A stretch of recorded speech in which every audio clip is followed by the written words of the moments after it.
Good morning, everyone. We're on the record in 3 cases in order of offense dates. They are case number 695-091, 695-281, and 695-144. This is the State of Ohio versus Donald Minette, who is here for sentencing in those matters.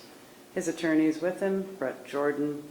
Representing the State of Ohio is Tim Troop, Tom Revito, and also present with them from Cleveland Police Department is Detective Sergeant, Lynn Bilko. When we were previously here on March 20th of 2025, changes of plea were entered as follows. In case number 695-091, Mr. Minette entered a plea of guilty to an amended indictment of attempted domestic violence, a violation of 2923.02 and 2919.05. That's a felony of the 5th degree, which carries a possible prison term of 6 to 12 months in monthly increments, a fine of up to $2,500. It's a probationable offense. If a prison term is imposed upon release from prison, it carries the possibility of 2 years of supervision by the Adult Parole Authority on post-release control. Post-release control supervision is supervision that begins by the Adult Parole Authority when a prison term ends. If a person's placed on post-release control, they're required to report. Failure to do so will result in an escape charge, which is a felony. Non-compliance may result in sanctions being imposed, including being returned to prison in incremental periods of time for up to half of the original prison term. The named victim in that case, your sister, is Tamara Mirabli. My understanding is that she could not be here today. The State of Ohio did provide a letter which will be addressed at the appropriate time in this proceeding. Also, back on March 20th of 25, you entered a change of plea in case number 695-281.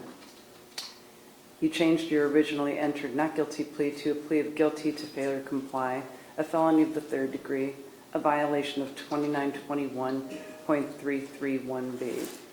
That carries a Class 2 driver's license suspension of 3 years to life. It carries a possible prison term of 9, 12, 18, 24, 30, or 36 months. It carries the distinction that if a prison term is imposed in that case, by law, it must run consecutive to any other terms being served. On that date, March 20th of 2025, you entered a change of plea in case number 695-144. You entered a change of plea to count 2, a felony of the 3rd degree, a failure to stop after an accident, a violation of 4549.02A1A, which also carries a Class 5 license suspension of 6 months to 5 years. In each of these cases, you face possible post-release control supervision if a prison term is imposed for a period of up to 2 years. I'll note that in 695-091, that is, for the record, a re-indictment of case number 686-216. I will note that you were under a number of warrants for a number of your offenses, including 2 for which you are being sentenced, that being the failure to comply and the failure to stop after an accident. I'll address that further in a bit. Today we're going to hear from the State of Ohio. I'm going to ask you initially if you've complied with the obligations imposed upon you pursuant to Marcy's Law. We have, Your Honor, yes. Thank you. And what that means is that anyone who's a named victim has a right to be present and heard. Mr. Minette, after we hear from the State of Ohio, they will present, if there's any representative of the victim who wishes to address the court, that victim representative, as they are entitled by law to do. I'll also read into the record the letter that I received regarding the domestic violence case, attempted domestic violence, I'll hear from Mr. Revito as well. I'll hear from Mr. Jordan. If you wish to say anything, I'll be happy to hear what you have to say. At previous proceedings, I informed counsel that if they wished to have any documents submitted to the court for consideration for today's proceeding, to please get them in advance of today's proceeding to my bailiff, Mr. Dever. I have received the document that I previously mentioned regarding the attempted domestic violence. I've received no other documents. At this time, I'm going to turn it over to the State of Ohio. Thank you very much. Mr. Revito. Thank you, Your Honor. So I will be addressing the first two matters before this court. Thank you. Why don't we go by case number? Turning to the matter CR 24-695-091, the attempted domestic violence incident. First, with respect to this incident, the relationship between the defendant and victim is that the victim is the defendant's sister. Ultimately, they got into an argument while the victim was in a vehicle. The victim and defendant were discussing his parenting style. Ultimately, the defendant reached into the vehicle and struck the victim on the right side of her face multiple times. This did cause some bruising to her right eye. She was treated by EMS on scene. Ultimately, she said the defendant also made threats against her. Over the course of the proceedings, I did reach out to her. Initially, she wanted to appear via Zoom for this hearing. Ultimately, she had a work conflict, but she did provide a letter to the court. With respect to the letter, for a brief synopsis, the state has a copy, defense has a copy, and you have a copy, but she was asking for leniency with respect to the attempted domestic violence matter. Turning to the failure to comply matter, so this is going to be 695-281. With respect to this matter, Your Honor, narcotics detectives were providing surveillance and ultimately saw the defendant get into a vehicle. They went to go stop the vehicle because of the aforementioned domestic violence matter. He had a warrant for that case, as well as a matter regarding the plate on that matter. They ultimately stopped the vehicle in an undercover vehicle using lights. While one of the detectives was approaching the vehicle, the other vehicle took off and almost hit another undercover CPD, Cleveland Division of Police cruiser. With that as well, briefly just looking over the defendant's priors as well, his criminal history before the Court of Common Pleas goes back to 2010. He does have multiple felonies before this court, including several attempted robberies, a robbery, but particular to these fact patterns, Your Honor, he had a DV in 2018 as well as a failure to comply in 2017. Ultimately, again, we're seeing this repeated conduct of behavior. I'll now turn it over to Prosecutor Chu. Thank you very much, Mr. Revito. Mr. Revito, I could at this time share for the record the letter received by the victim in the domestic violence case, the attempted domestic violence case, that being case number 695-091. The named victim is Tamara Marable, T-A-M-Y-R-A-M-A-R-A-B-L-E. The letter indicates as follows: Your Honor, good morning. My name is Tamara Marable. I would like to sincerely thank the court for allowing the opportunity to have my voice heard. I am unable to attend the hearing in person. The letter in part says, I have forgiven my brother, and I truly believe he deeply regrets what happened. While I fully understand the seriousness of the situation and that the final decision rests with the court, I do not believe that jail time is necessary in this case. I respectfully ask the court to consider alternative options such as counseling, treatment, or rehabilitation services for Mr. Minat. I believe that with proper support, he can continue making positive changes in his life and stay on the path of healing and growth. Thank you for your time and consideration. This will be marked as a court exhibit as part of the record. Thank you. Mr. Chu. Thank you, Your Honor. Your Honor, in regards to 695-144, on August 16th, 2024, 7-year-old Amir Prewitt was riding a skateboard in an apartment housing community on Lakeshore Boulevard. Tragically, Amir rode that skateboard into the street where the defendant was driving a Mercedes SUV at a slow rate of speed. Amir rolled, according to the video surveillance that we have, right under the wheels of that SUV, and his life was taken. This defendant turned around in a parking lot and sped back directly past Amir's body. He drove his SUV just a short time before dumping it. It was located by Cleveland Police Department shortly later. Approximately 3-week manhunt ensued. The U.S. Marshals Violent Fugitive Task Force apprehended the defendant. He was hiding in a storage unit out in Lake County when they located him. The accident investigation unit from Cleveland Police compiled the investigation on this case. They took information from the black box on the SUV. They obtained surveillance videos City cameras were used in the investigation as well as license plate readers and statements from several witnesses at the scene, as well as Mr. Minet's passenger at the time.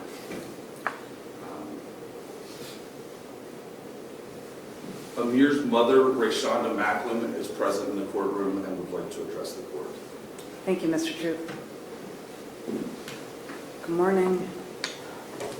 I'm Joan Sonnenberg. I'm so sorry to meet you under these circumstances. Miss Macklin?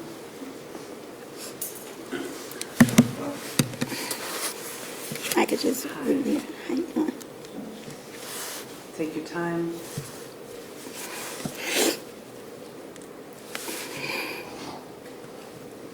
This is Rayshonda Macklin.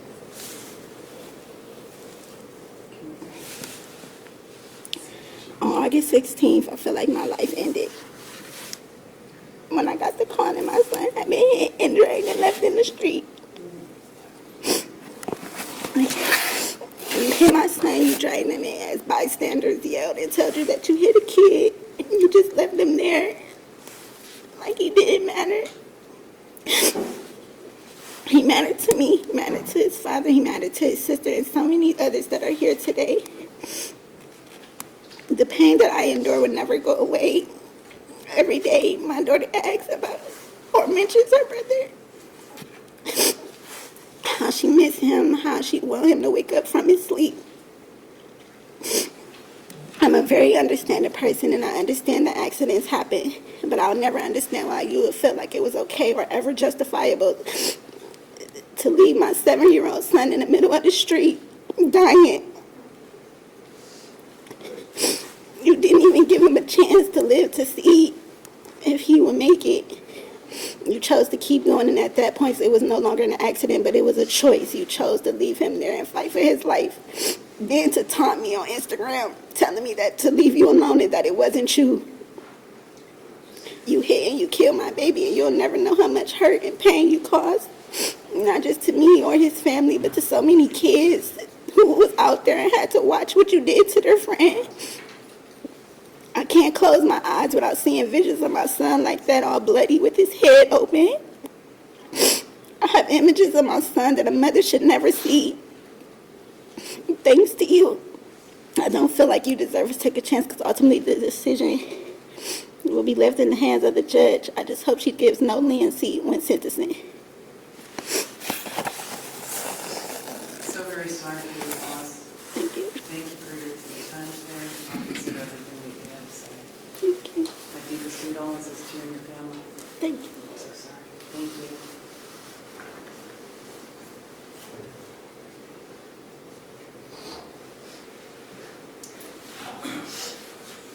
Your Honor, the purposes and principles of sentencing are to protect the community and to punish the offender. Mr. Revito highlighted the defendant's criminal history. It goes back on felony cases to 2010 when he was bound over from juvenile court on a robbery case. Multiple felony convictions, multiple violent felony convictions. Mr. Minet has been either under indictment on serious felony cases or incarcerated for approximately 15 years. There is no defendant that the community needs protected by this court more than Donald Minet. Further, this offense, the failure to remain at the scene of an accident, and while we recognize that Mr. Minet is being sentenced for his actions after Amir Prewitt lost his life, we believe this is the most serious version of this offense. A child's life was taken. Mr. Minet went on the run. This case was well publicized. He knew that a child's life had been taken, and yet he fled. So we feel that this court certainly has evidence and facts before it that would call for a serious sentence to be imposed on these three cases. Thank you.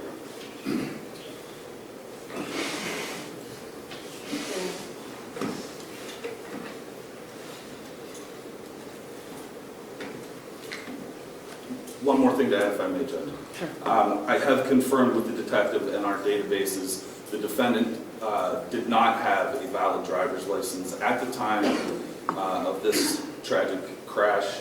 and he was not on post-release control. Thank you. Is there any information on the release date from the last day Mr. Minot had in the Department of Rehabilitation and Corrections? We've tried to search the databases, Your Honor, and we're not coming back with any information. Certainly, I could provide it to the court at some point when I get access to that, but we don't have it right now. I know it could not have been before May of 2022 because there was still some programming going on in the penitentiary that he was participating in. Perhaps I can find out in a moment. Thank you very much, Mr. Prewitt. If there's anything further, please let me know. Thank you, Your Honor.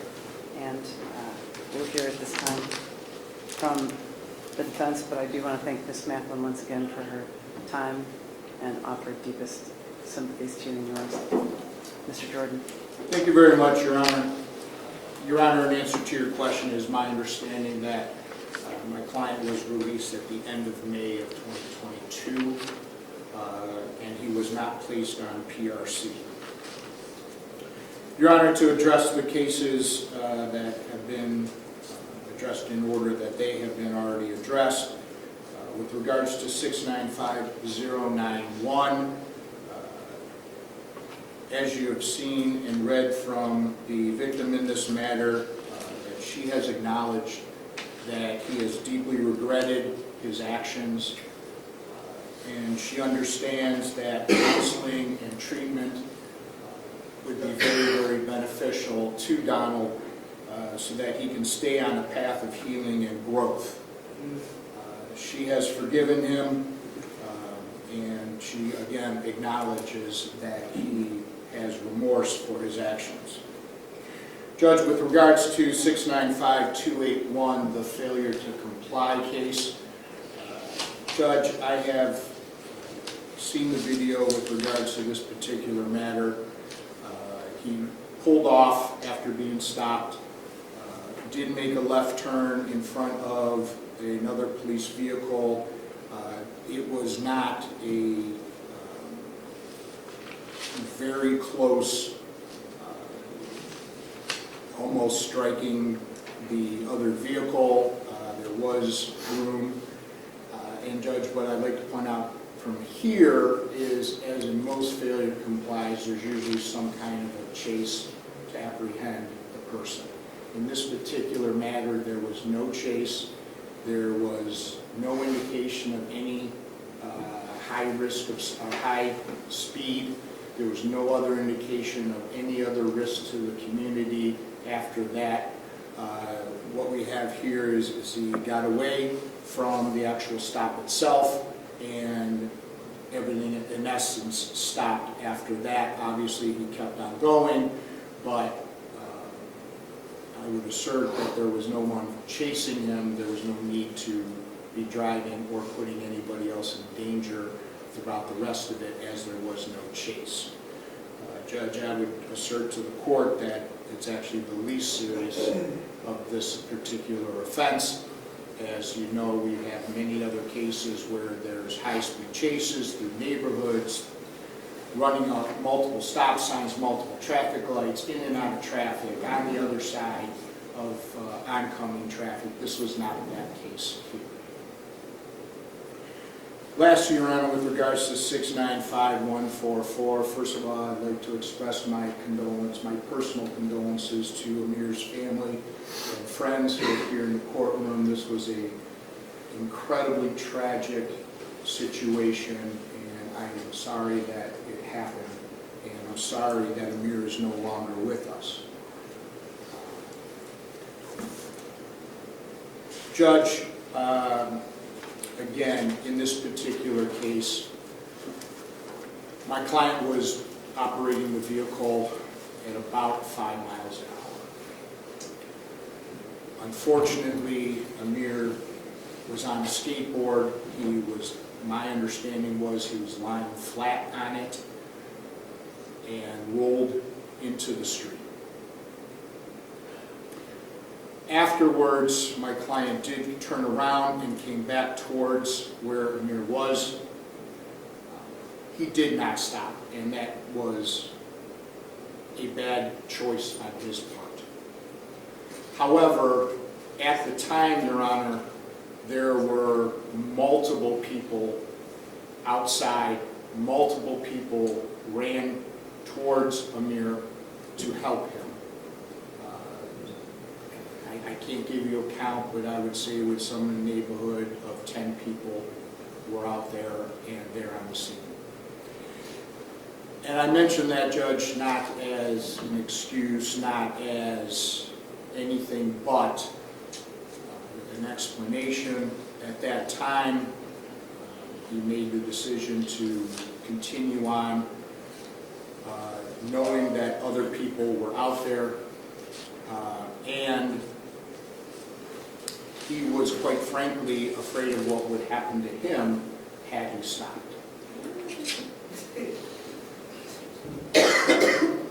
Judge, with regards to his actions afterwards, I will let the court know that he did contact my office. I was, I believe at the time, out of town and or going out of town the next day. We were trying to make arrangements to voluntarily turn him in. However, prior to that happening, he was found and arrested at that time. So I will let the court know he had all intentions in turning himself in. And I can say that because, again, he did call my office and we were trying to make those arrangements. We did not get it done. I'm going to ask for there not to be any conversation, folks. I know this is a tough time, but if you would kindly just let us proceed here, it would be greatly appreciated. Thank you. Go ahead. And again, it's just, again, my client will speak here today. He is very remorseful for everything that has happened. Judge, he has done 7 months in the county jail. He's had time to reflect. He's had time to think about self-improvement.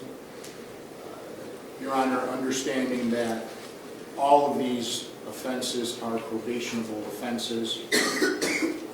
His last case were in 2019, some 5-6 years ago. He did serve a 30-month sentence then.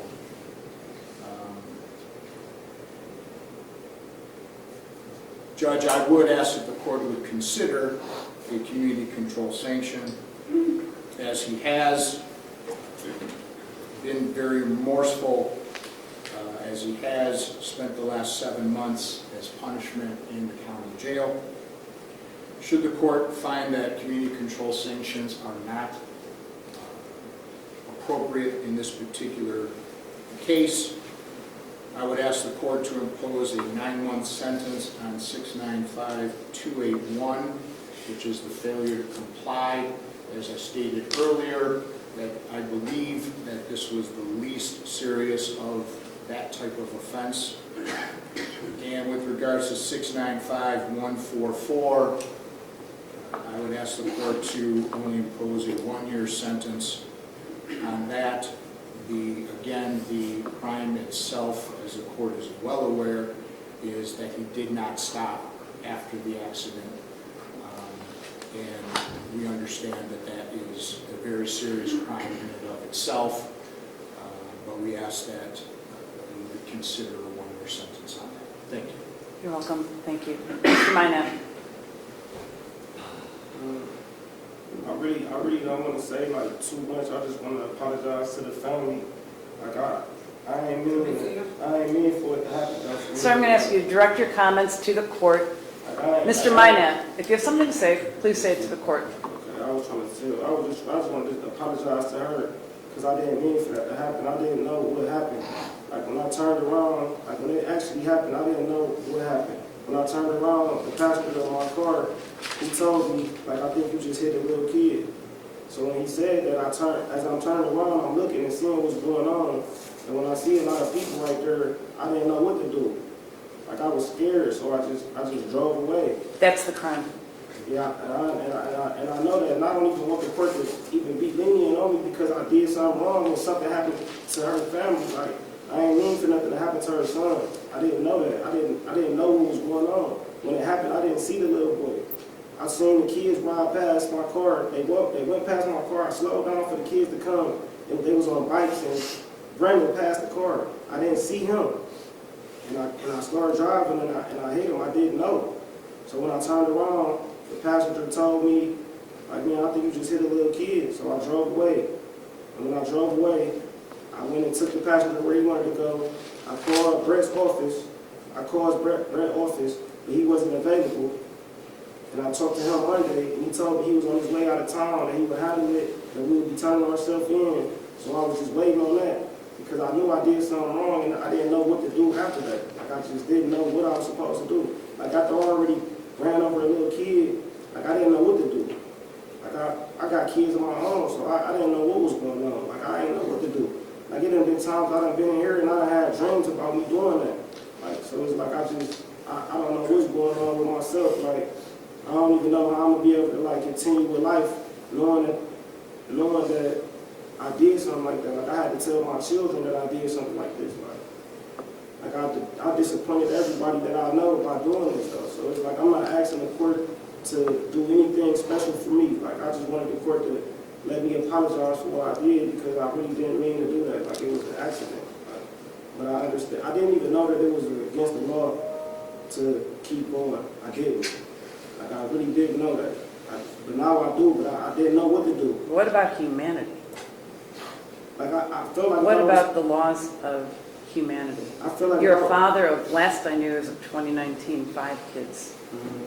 And what you just said to this court, I hit a little kid, so I drove away.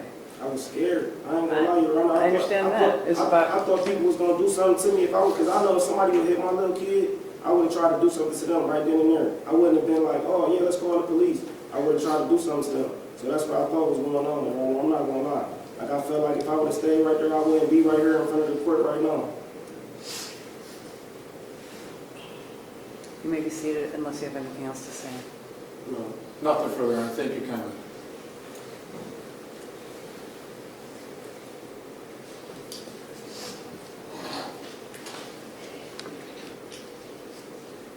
Thank you.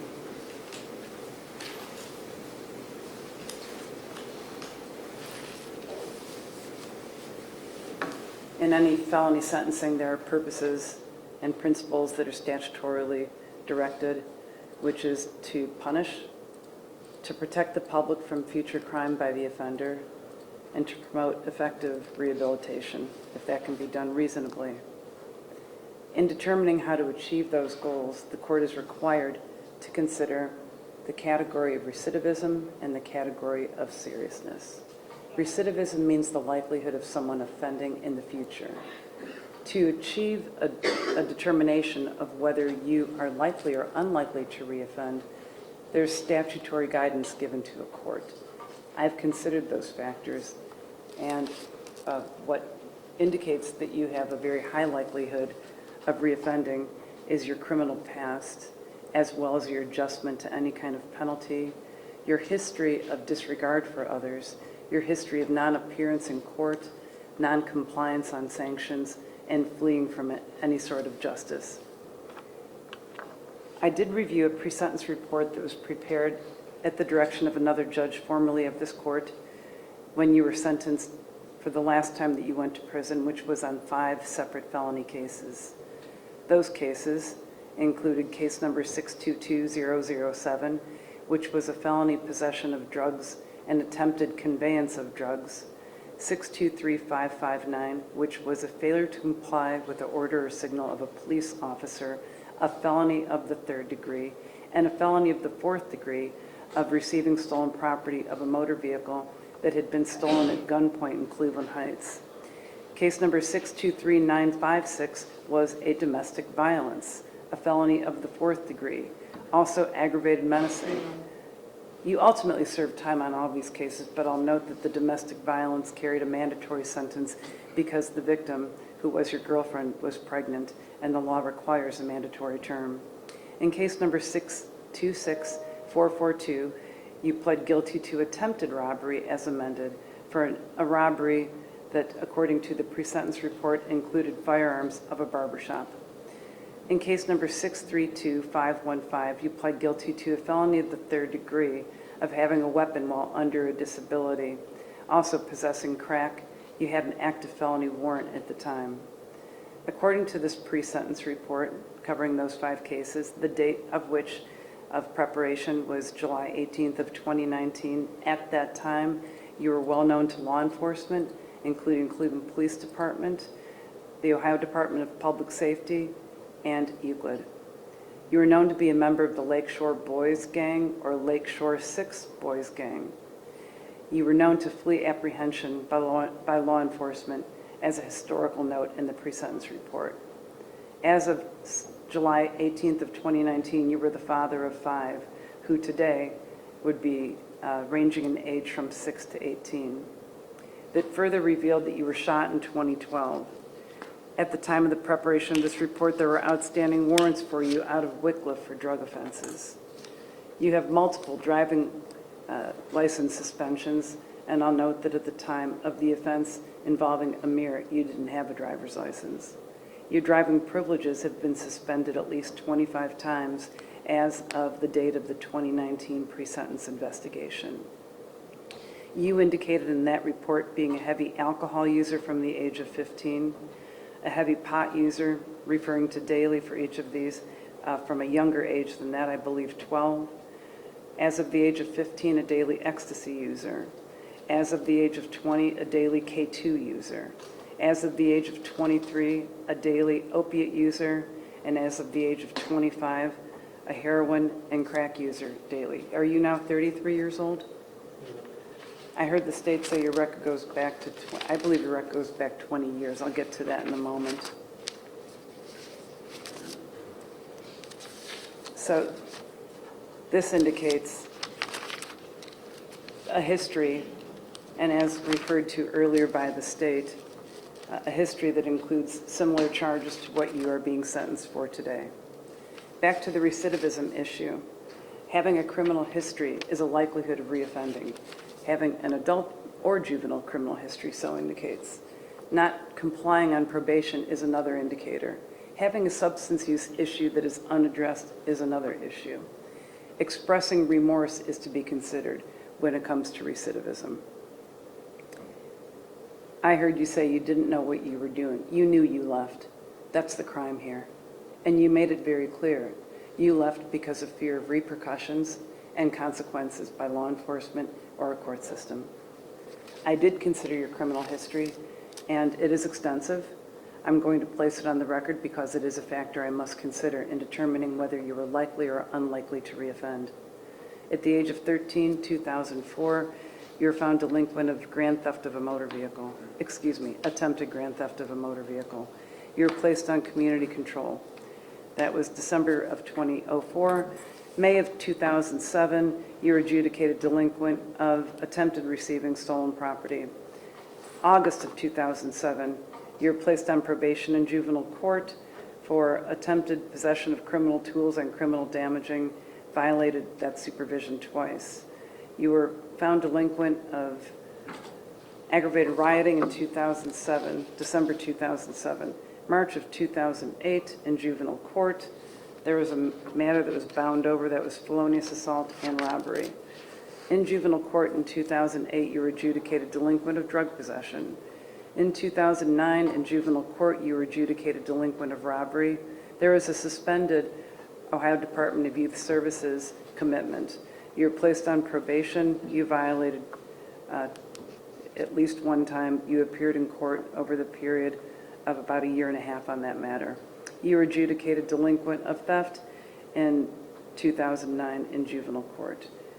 That was September. October of 2009, charge in the juvenile court of kidnapping and robbery was transferred to the General Division of the Cuyahoga County Common Police Court. In 2009 in Common Police Court, you pled guilty to robbery. You were placed on community control sanctions. You violated twice. In 2010 in Stowe Municipal Court, you were convicted of obstructing official business. There were warrants issued for you twice. In 2011 in Cuyahoga County, you were convicted of attempted robbery. A warrant was issued about a month after your change of plea. you were ultimately apprehended and sentenced to the Cuyahoga County Jail for a period of 6 months. August 2011, Stowe Municipal Court, drug possession and obstructing official business. You were convicted. There were warrants issued for non-appearance. Those warrants were recalled in 2014.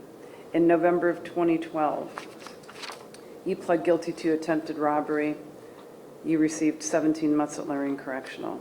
In 2017, Euclid Municipal Court, you were convicted of drug abuse. In October 2017, a case out of Euclid in Cuyahoga County Common Pleas Court, you pled guilty to drug possession and received a 10-month sentence at Lorraine Correctional. In 2017, that would be November, a case out of Lyndhurst.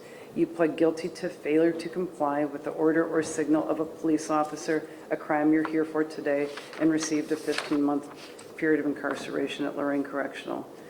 December 20th, 2017, you pled guilty to domestic violence, a crime that you are being sentenced for today with the attempt statute, received a mandatory period of incarceration of 6 months. In February of 2018, you pled guilty to attempted robbery and received a 15-month term at Lorraine Correctional. In November of 2018, you pled guilty to a weapon under disability and received a 9-month term of incarceration at Lorraine Correctional. Anyone who goes to prison generates an institutional summary report. I reviewed yours. There's over 40 write-ups.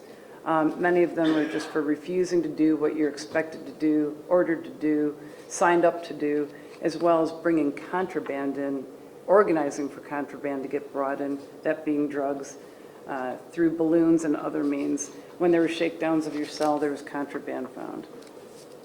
I would consider this adjustment to be negative, meaning not good. Today we're here to address those purposes of felony sentencing that I mentioned before, of punishing, protecting the public from future crime by you, and promoting effective rehabilitation. I have reviewed the same seriousness factors that I heard referred to by both the state of Ohio and your attorney. And after considering those factors that indicate your conduct is more serious and listening to everyone who I heard today and considering 2921.12b, I find that your argument is not persuasive, Mr. Jordan, and that in fact this crime is extremely serious. When it comes to considering factors that would indicate whether you're more or less likely to reoffend, as I just explained by the record, the clear pattern that has been established over 20 years, and your desire to put you first, you are dangerous in our community. You are dangerous. It just is inhumane, especially as a father of 5 kids as of 2019, that you hit a little kid who's out being a little kid playing and you leave because you're concerned about the consequences that you have, because once again, you're offending our community with an outstanding warrant. So you do what you always do. You took off.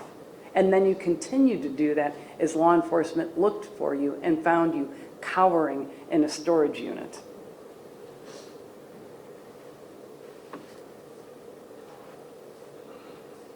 The crime was that you left. This is like humanity versus depravity.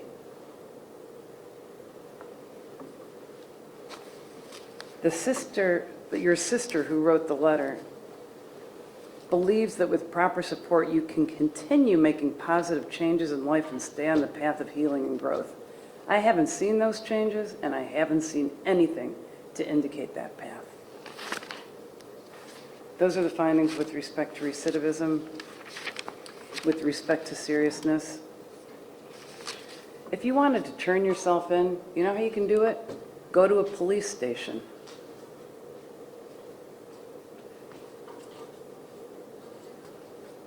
It's not about the miles per hour.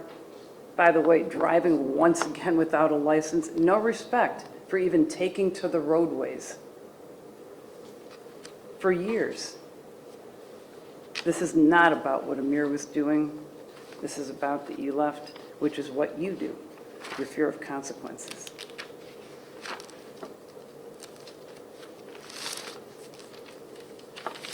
In case number 695281, That is the failure to comply. I'm imposing a 3-year term at Lorraine Correctional. That is the maximum term. In case number 695144, also a felony 3 that carries the same penalty, I'm imposing a 3-year term. By law, those sentences must run consecutive. As I mentioned earlier, that is a requirement with the felony 3 of failure to comply because of the seriousness it poses to everyone in your path. Considering what your sister had to say, in case, it's consecutive 3-year terms in 695281 and 695144. In 695091, upon completion of your 6-year term, you'll be transferred to the county jail to await placement in a community-based correctional facility. That's the case that carries 6 to 12 months. You're required to complete the entire CBCF program, which is a lockdown facility, in the hopes that you can gain some tools before you regain any kind of liberty and join our society, hopefully as a productive member who doesn't go out and hurt people or just put yourself first. You do face possible post-release control supervision for a period of up to 2 years. Costs of these prosecutions are assessed. Please be advised that you will receive credit for time served. The sheriff will calculate, but my understanding is that it's 218 days.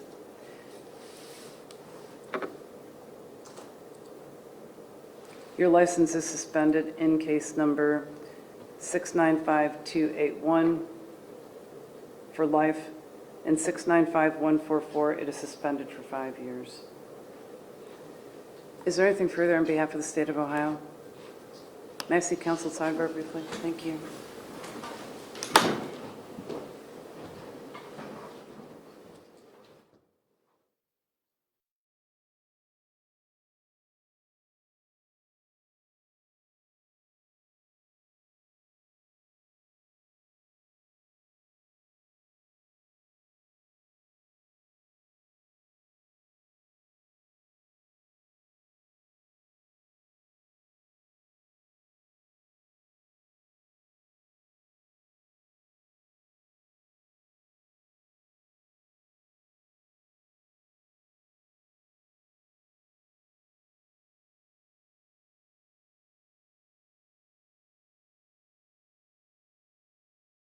Sidebar, your attorney requested that you be appointed appellate counsel. That will be done. Thank you. If there is nothing further, we are in recess. Anything from the state? No, Your Honor. Thank you. Anything, Mr. Jordan?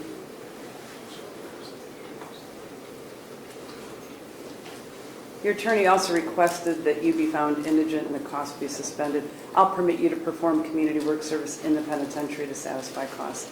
There being nothing further, again, with deepest condolences to those of you who are here and with great appreciation for your patience. It's a sad day indeed. I'm so sorry for your loss. God bless you. We are in recess. Thank you. You're remanded.